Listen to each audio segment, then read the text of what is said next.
چې د شمالي اشنغر بچي د تعلیم د رڼا نه منور شي.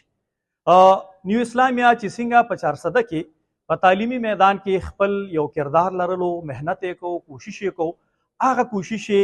رانږدې که د شمالي اشنغر خلکو ته په دې توګه باندې چې نن سبا چې دی نو ډېر زیاته ګراني ده خلکو ته چې دی نو مشکلات دي، کوالټي ایجوکیشن خو حاصلول غواړي خو د هغې دپاره چې کوم دی نو سورسز نشته. نو نیو اسلامیا دا یو کردار ادا کړ چې کومو ماشومانو ته په 400 کې د ټرانسپورټ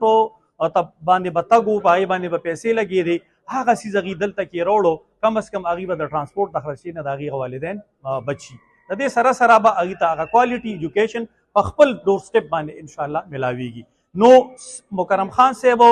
چې کوم بنیاد یې د تعلیمي ادارې په 400 کې او د هغې نه مختلف ماشومان چې دي هغې مستفید کړل، کوالټي ایجوکیشن یې ورکړ، هغه نن سبا د ډاکټرانو په شکل کې، د انجینرانو په شکل کې او دغه شان د پروفیشنل خلکو په شکل کې د ملک په ترقۍ کې کردار ادا کوي. نو انشاءالله همدغه رنګې به په شمالي اشنغر کې د شمالي اشنغر چې کوم بچي دي هغې به هم که خیري د نیو اسلامیا نه کوالټي ایجوکیشن حاصلوي او د ملک په ترقۍ کې با کردار ادا کوي او یو کامیاب انسانان او یو ښه مسلمانان